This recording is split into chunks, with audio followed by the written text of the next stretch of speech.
for Texas Tech, and it is already a bit of a doozy. Kevin McCullar heads to the NBA draft while maintaining his eligibility, while Terrence Shannon Jr. enters the transfer portal with the option to return to Texas Tech. We're going to break down both of those massive decisions coming up on today's Locked On Texas Tech. Are Locked On Texas Tech, your daily podcast on the Texas Tech Red Raiders, part of the Locked On Podcast Network, your team every day.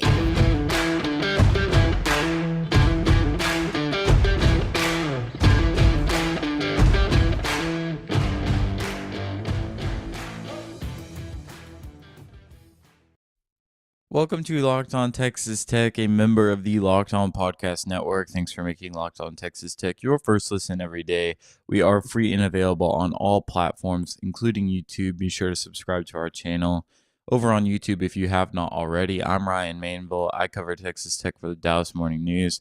I'm joined by Emery Lida, a longtime Texas Tech analyst, writer, and podcaster. Today, we've got to break down the big decisions from Kevin McCullar and Terrence Shannon Jr. that lie ahead and just what it could mean for Texas Tech as a whole.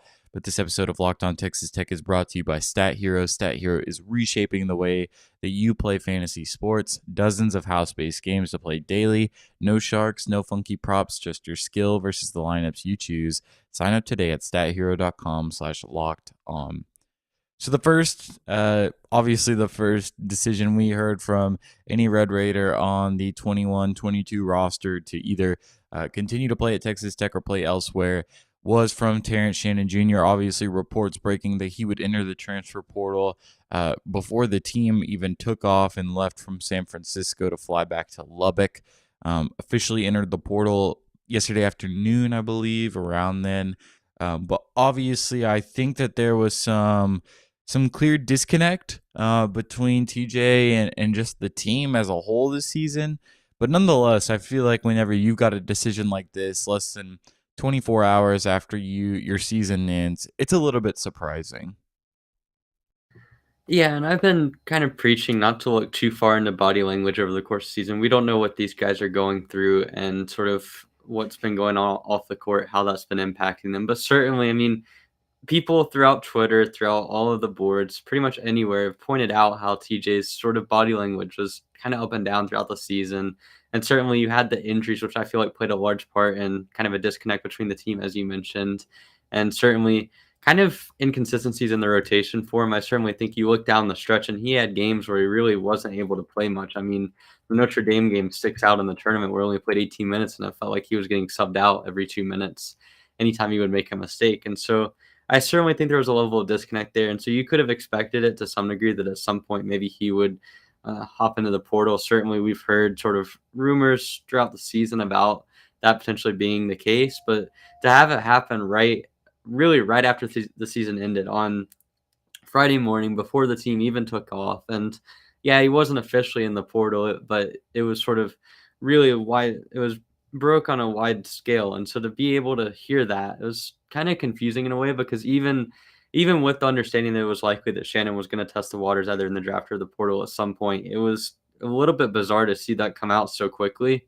But I mean, I'm not too surprised. I don't think that it's I don't think that's the thing where I would say that it's 100% certain that he's gone. I think that there is some level of connection and trust there between him and Mark Adams. I don't think that the relationship is completely fractured. I mean, I still think he has a lot of sort of support and behind the scenes respect for Tech's program as a whole, but it's not surprising. But at the same time, it's also just the timing of it was really unconventional, and it's just been a bizarre season as a whole from TJ. And I think regardless of what he decides in the portal, whether or not he decides to go to a different school, whether he decides to test his hand in the NBA draft, or whether he decides to come back at Tech, I think the biggest thing he needs is just a reset at this point from what happened this year. Yeah, that Notre Dame game has kind of been something that's been churning in my mind over the past couple of days because it just feels like almost like the catalyst moment of where you could just kind of tell that there was a disconnect. Regardless of what that looked like he was getting subbed out like for a possession and like playing up one possession and then getting put back on the bench. It just didn't really feel completely normal. Like that's really the only way I know how to say it, is that like it was not a normal rotation. Obviously, Adams has kind of been tinkering with his lineups this season, but even that was a little strange to me. And like we can even separate all the body language talk. Like I don't even think it's necessary for this conversation. Just look at the rotation and the way that he has kind of been used this season, his inconsistencies, kind of the way that he's put himself in positions to make plays at the end of games. Like I don't think that there's like an element of selfishness to that. I just think it's like maybe this isn't the right system for him at this point. And you talk about a reset, and I think that that's a perfectly fair thing to say. Like I think maybe he needs to go and just play basketball somewhere else in a system that's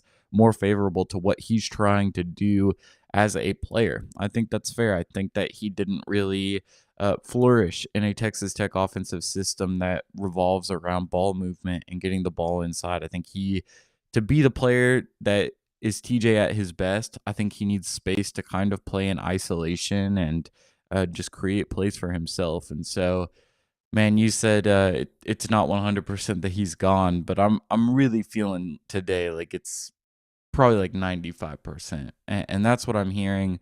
Obviously, these situations change. I know that the stuff on Twitter right now it's so confusing. It's such a headache. Twitter in general. Like I don't even have anything to say about him as a person, but I will say that his Twitter dating back to last year has just been a little bit bizarre in terms of the signs that he gives. And I don't even want to take anything from what he tweets, because for all we know, I mean, last year he was liking tweets about Beard at Texas and whatnot, and then turns up and basically says the only coach he wants to play for is Mark Adams. And then this year, I mean, he's been pumping up Tech on Twitter as of late, and obviously, like, there's a lot that goes behind that. And from all we can tell, it seems like he's basically out the door. So it's a really strange situation. And I mean, I think I have my doubts about the system and how TJ could force. I do think that there's an avenue for TJ Shannon to be a valuable player in this Tech offense. I think for TJ as well, the evolution of his game that would allow him to fit better is not that far from happening. I mean, I felt like we saw moments in the season where his playmaking took a huge step forward. He certainly became really good as an off-ball shooter as the season progressed. I feel like that's one of the biggest evolutions we've seen in his game. And really, I mean, I would go as far as to say that over the course of his 3 years in Lubbock, he has had almost an outlier level of development when it comes to catch and shoot threes. And that's something where if you're looking at him as a complementary player, it's a really big benefit. I think the playmaking is something that he took another step forward. And I would even say his drives, even though he had some issues with being out of control, I feel like as the season progressed and as he got more healthy, he seemed to be a little bit more under control throughout the second part of the season and really getting into the tournament. And I mean, I was as confused as you were about the rotations. I think seeing how he was sort of handled in games like the Notre Dame game was really bizarre, because he was more or less treated like a spot minute player, like the way that he was getting subbed in and out. And his minutes still ended up being in that 18 to 25 range quite a bit, which certainly isn't spot minutes, but it's one of those things where, like, when you're getting subbed in for a minute, subbed out for 30 seconds, it's hard to really get a rhythm. So I understand. I think that it's one of those things where a reset is definitely necessary. I'm not going to say he's completely gone from Tech yet, because stranger things have happened. I mean, if we would have asked this question last year after Beard left and after he declared for the draft, we both thought he was almost certainly gone, and he came back. So you never know, but certainly I would be surprised to see him back in a Tech uniform next year. Yeah, it's not apples to apples, kind of what happened last offseason, but I've been thinking the same thought. Like, we both sat here, and I think I put my odds at like 85% that he was going to stay in the NBA draft. We thought McCullar was more likely to come back than TJ. Yeah, and like obviously it's a very different situation this offseason, because at this point he's essentially fighting for the odds at a pro career. It's just a different situation, but I do think that there's some analogy there. But man, it's going to be really interesting to monitor what happens to TJ Shannon, pretty much indicated by everybody that covers college basketball right now to be the most coveted player in the transfer portal right now. So it'll be interesting to monitor his development and his recruitment, and we'll provide any updates that are necessary for Texas Tech right here on Locked On Texas Tech. But We've also got to talk about the decision from Kevin McCullar because it is quite a big one. But first, a word from StatHero. I love March Madness and bracket contests, but I can't remember the last time I actually went deep and won any money. I'm hedging my bets this year with StatHero. StatHero's NCAA single pick'ems pit the star players against each other in an amazing hybrid between fantasy and sports gambling. Start focusing on the players you know best with a gameplay that doesn't rely on big spreads, long odds, or funky props. StatHero gives you the advantage, resulting in their gamers winning 4 times more often.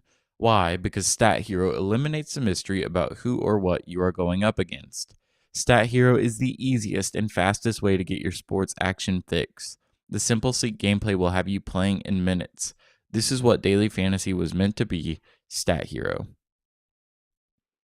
Thanks for making Locked On Texas Tech your first listen every day. Just a reminder that we are free and available on all platforms, including YouTube. We are here talking about 2 pretty massive decisions from the Texas Tech roster, the first of which TJ Shannon, the second of which Kevin McCullar declaring for the NBA draft while maintaining his collegiate eligibility.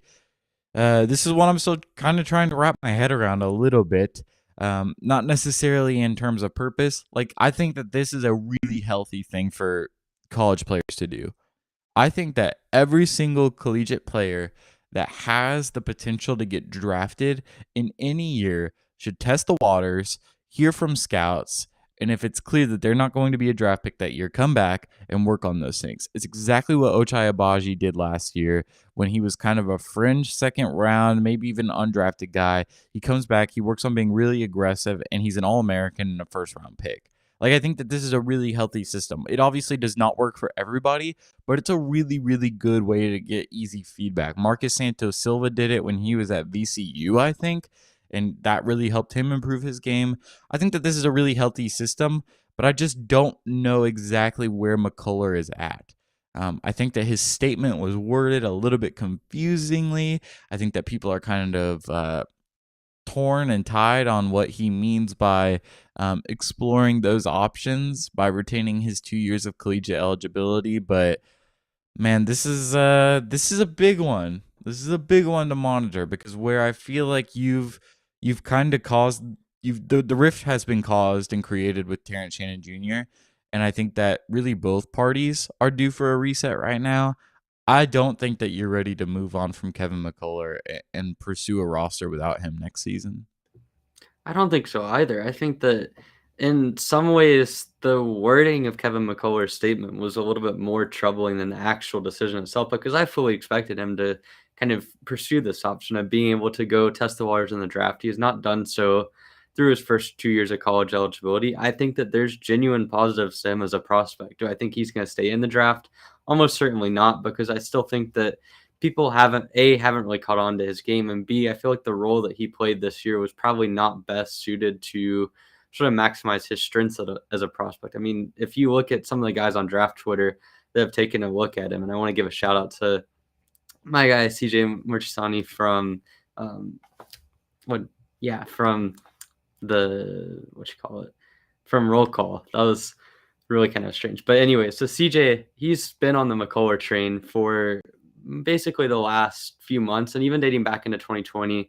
You've seen some other guys from other outlets kind of briefly cover him as a potential draft prospect. But one of the main things that you see throughout all of this circle is that he's really good as a defender. Obviously, he's got good off-ball movement, but as a ball handler, which is kind of the main role that he played this year, it just wasn't one that suited him. He's not someone that's going to be able to play as a high usage guy in the NBA. And I think that that's one of the things that you're going to see if you look from the draft feedback analysis. And I almost wonder if maybe the exploring other options might be that he has someone in his ear telling him that he needs to be in a situation that better sort of fits what his kind of archetype is as a prospect. And I don't want to speculate too far on that, but I certainly think that's not one. The statement wasn't one that would be as clear cut of a returning to Texas Tech if he doesn't declare for the draft as you would have expected from a guy like McCullar. And certainly, I mean, I think I'm completely with you when it comes to TJ kind of needing a reset, Tech needing a reset from TJ. I don't think that's the case with McCullar. I think that McCullar has fit in well with the culture, with the program that Tech has. And certainly he has a lot of skills that you can utilize, whether it be his on-ball defense, his off-ball defense, and his versatility. Like, he can fit in any sort of roster that you run, whether it be him being as a wing, whether him needing to be more of a primary ball handler or anything in between. I feel like that's really valuable. So I'm not ready to lose McCullar. I hope that that's not the case, but the statement just came off as a little bit bizarre to me. Yeah, and like I'll put my cards on the table here. Like as I'm sure you can probably assume just by monitoring the coverage of this, my sources have been silent whenever I've reached out for clarification on like what this means. And that's kind of the case with every Texas Tech media member right now. Like there's no clarification here on what's happening, and that's typically not a good thing. Like just saying, like it's typically not a great thing for sources not to be communicating exactly what's going on. Don't read too much into that, but it does feel like there's this element of maybe even he's trying to figure out what this means. Like maybe he hears from scouts that like he needs to go somewhere where he can be the most like aggressive player he can be. And like that's just not going to be the way that Texas Tech's offensive system will allow him to play. But man, I don't know. This is really, really strange. Like this is a strange scenario. There's not a lot of clarity. I did my off-season graph update this morning, crunched the numbers with McCullar out. You're looking at your like one of your least experienced and veteran rosters if you lose McCullar since like 1920, which is kind of where I feel like this roster is at right now. We'll talk about that a little bit in our next segment, and also the singular year of Billy Gillespie.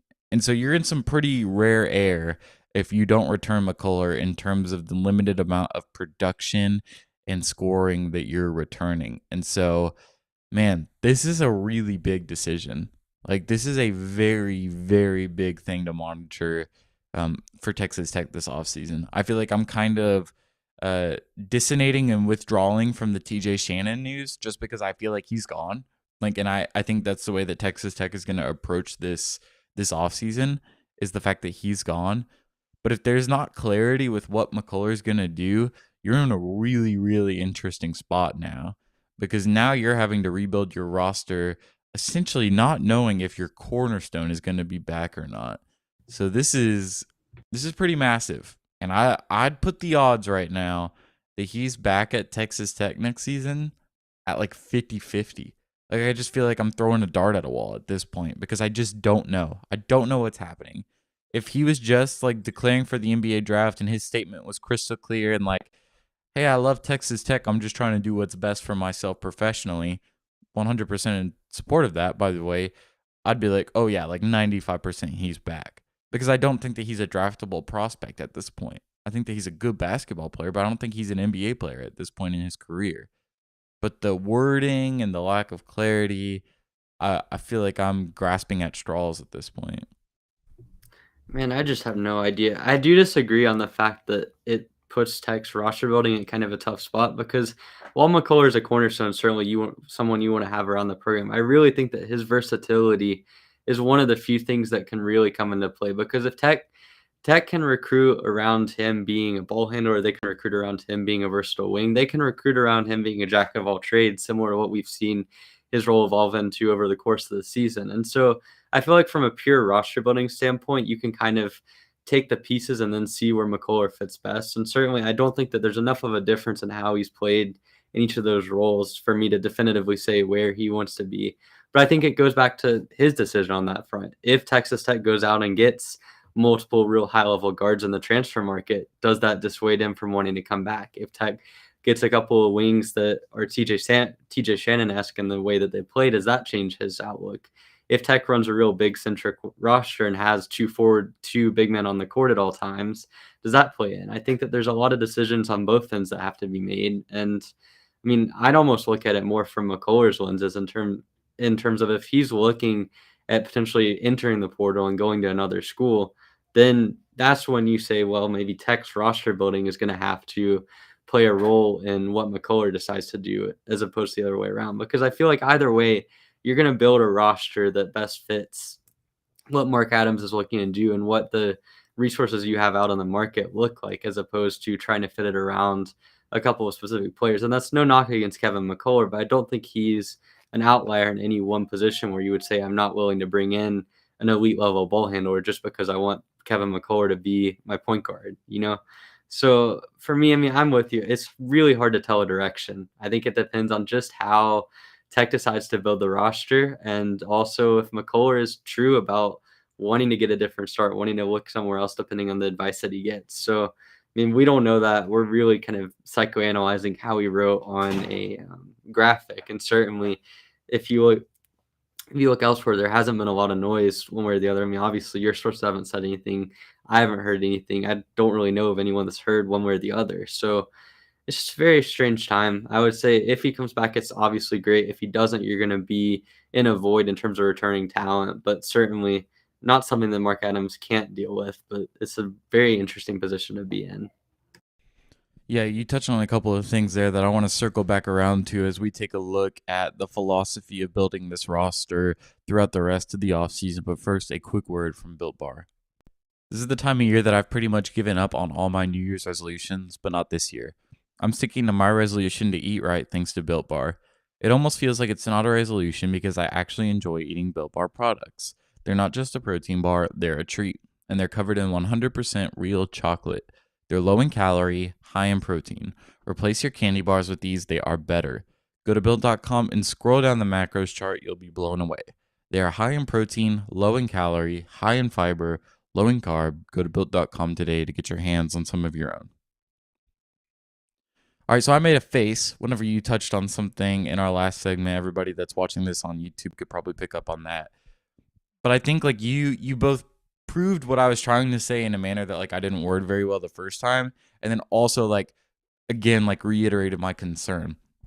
Essentially, my thing is if Kevin McCullar is gone, you are undeniably pursuing a primary ball handler in the transfer portal this offseason. Would you agree with that? Not really. I think Really? Man, I just think that the way that it's hard to tell because McCullar could fit into any one different things. It could say that you have a lot of Okay, disregard McCullar. Look at your roster for next season. Right now, you're running it back essentially at the guard spot with Richard Isaacs playing point guard in the Big 12 as a freshman is really, really hard, and Malik Wilson, assuming he's back. You if you're Mark Adams, you're feeling and good about running Clarence it back with those two. and Wilmore. I mean, you've got Clarence and Wilmore Washington as well. That's four.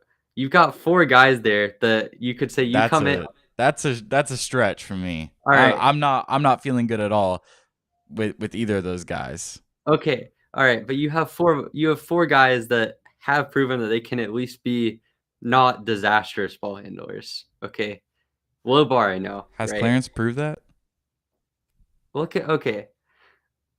Different discussion for a different day. But regardless, your ball handling situation, if you just want to look at Malik and Pop Isaacs, those are two guys that you could say at least more than likely will be confident ball handlers. Now, will they be great level ball handlers? Probably not. But if you look at the same situation Tech was in last year, you lost Kyler Edwards, you lost Mac McClung. Certainly, you brought in guys that could have the potential to be ball handlers. But if you take a step back, Adonis Arms, if you watch the tape from Winthrop, was really a loose cannon as a ball handler. Davion Warren, same sort of deal. Obviously, he had a ridiculously high usage at Hampton, but he was someone that they brought in as a scorer and then just kind of molded him into being a jack of all trades player. Arms ended up taking on the ball handler responsibilities, which actually is one of the things that I wanted to mention at some point in terms of reviewing the season is quite possibly one of the biggest sort of surprises that I think we've seen from Tech basketball in the last few years was Arms taking such a big ball handling role. But the point is, like Tech came into the offseason with a very similar situation where McClung and Edwards probably weren't getting Edwards back after he transferred to Houston. Obviously, McClung was more of a 50-50 shot. You didn't get him back. And yet still, the guys that you recruited in the market, by and large, not many of them were ball handlers. Obviously, you missed out on a couple that ended up going elsewhere. But at the same time, like Tech did not really look after pure ball handlers outside of Malik Wilson. Even then, I think you saw sort of the limitations of that with his shooting. So just because McCullar doesn't come back, and obviously you would have a little bit of a scarcity in ball handling doesn't necessarily mean that it's one of those things that you're gonna immediately be looking at. So I don't know. I mean, I would hope that Tech pursues a primary ball handler. I think regardless of if McCullar comes back or not, you want to be trying to get someone that's a higher level ball handler than what you have on the roster. But I mean, last year we were in a similar space, and look where that ended up. Yeah, I don't know. I feel like I feel like they're two very different situations. And maybe it's just me, maybe it's just philosophy.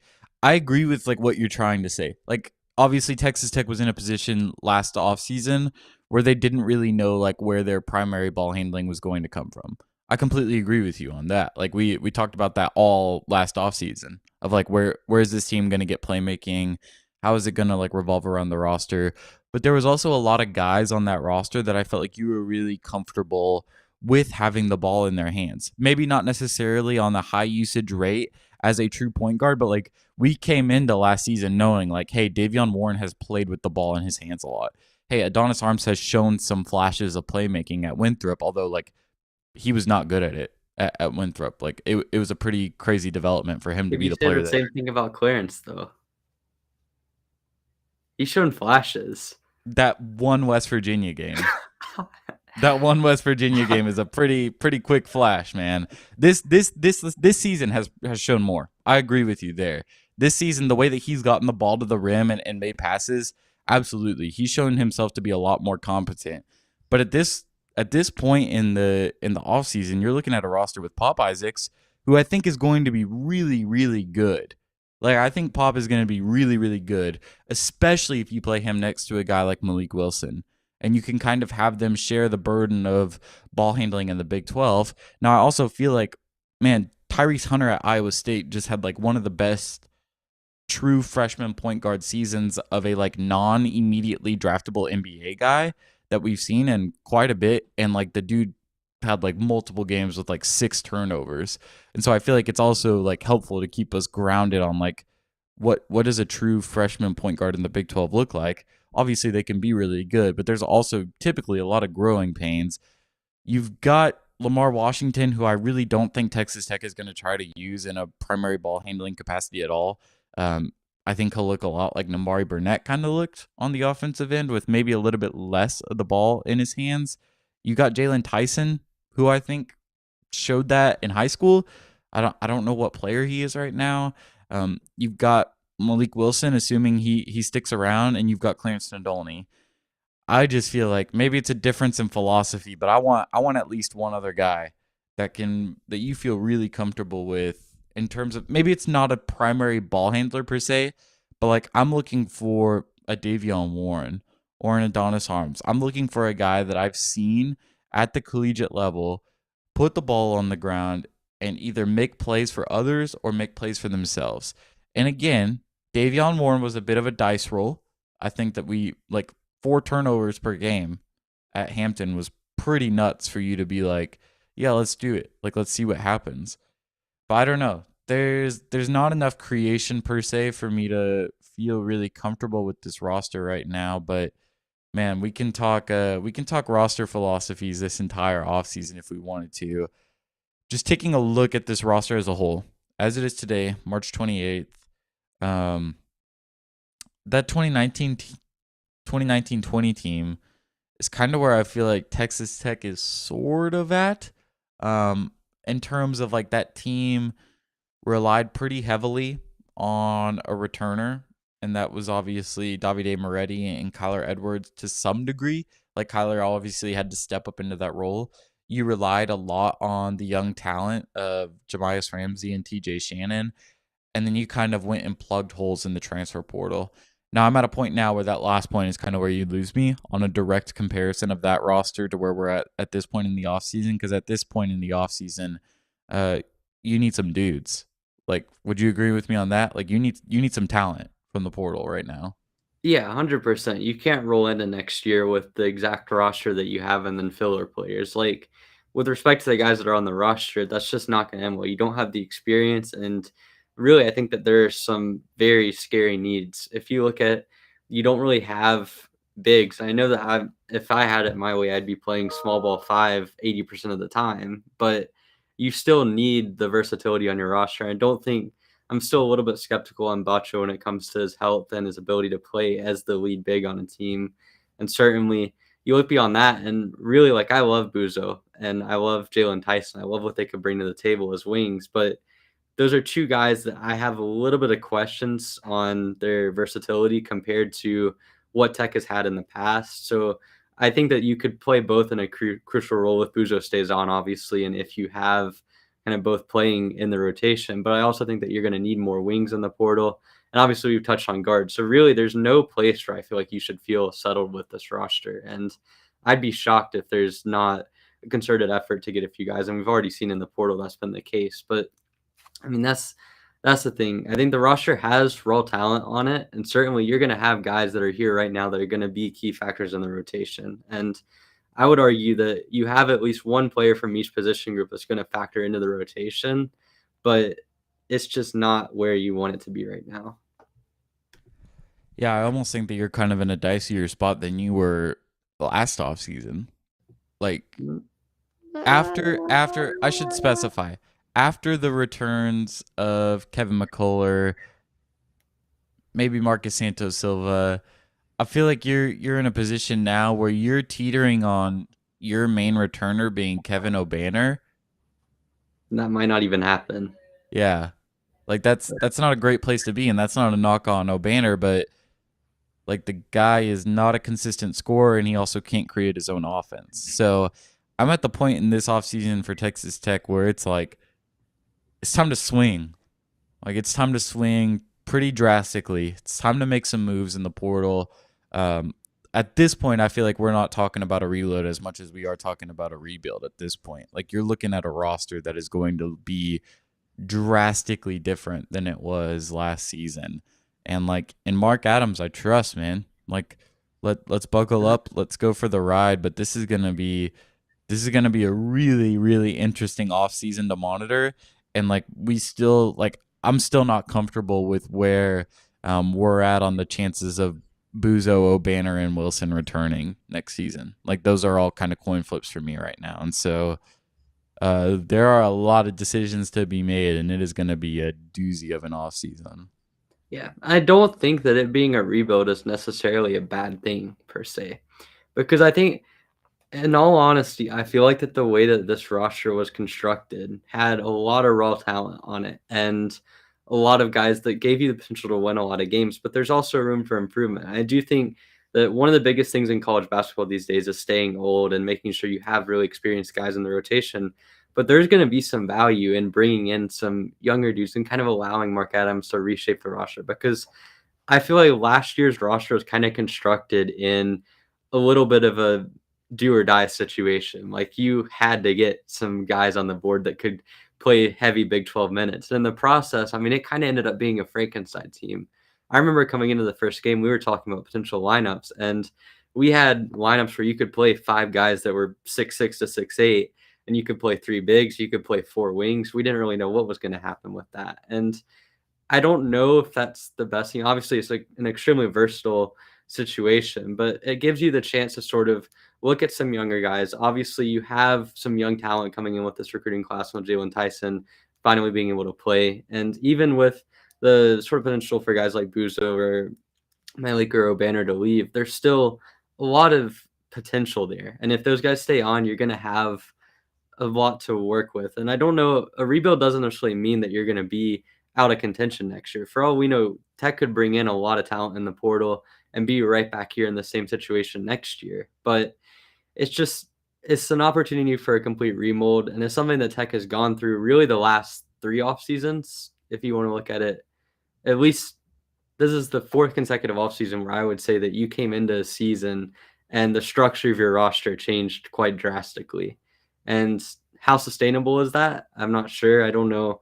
This team could bottom out in a way that 2019, 2020 did, or you could see it come together like we saw last year. And there's just so much uncertainty. I think the biggest thing is how sustainable are the guys that you're going to get in the portal, because obviously I think Tech hit the jackpot in this past all season. I mean, look, like Mark Adams is an exceptional coach, obviously has a good eye for talent, but seeing Adonis Arms become a primary ball handler, seeing Bryson Williams turn into a 40% 3-point shooter, and seeing Davion Warren become an elite level defender. I think all of those things were unexpected benefits that you didn't expect from those guys. And most of the time it's the other way around, where guys transfer and you kind of lose a skill set that you thought you might have. So it'll be interesting. I'm not sure if we can count on the portal as much as we did last year, but certainly, I mean, there's a lot to work with there.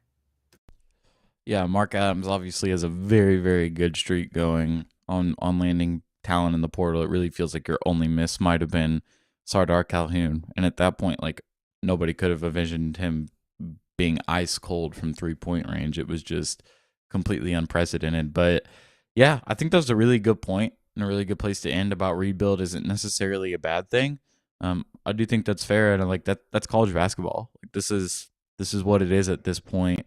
Obviously, you're gonna have to be getting used to a lot of new faces being on your team every season, but the work is there for Mark Adams and company to put together another talented roster, and we will be here all offseason to monitor how Adams and company are doing at just that, adding more talent onto the roster and trying to retain, obviously, the big decisions that lie ahead for Kevin McCullar and TJ Shannon. Hey, thanks for joining us on today's Locked On Texas Tech. Again, if you have not already, be sure to subscribe to our YouTube channel. It really does help us out. You can follow us on Twitter to keep up with us. When you're not listening to the show, you can follow me at rmainvillelbk. You can follow Emery at eraser41, and you can follow the official Locked On Texas Tech Twitter page at Locked On TTU. Be sure to subscribe and leave us a review wherever you get your podcast. It would be a great help. Thanks for making Locked On Texas Tech your first listen every day. Now make your second listen Locked On NFL Draft. Ryan Tracy and former NFL cornerback Eric Crocker bring the NFL Draft to life every day with insight and analysis on college football prospects and NFL front offices. It's free and available wherever you get podcasts. Thanks for joining us, and we will see you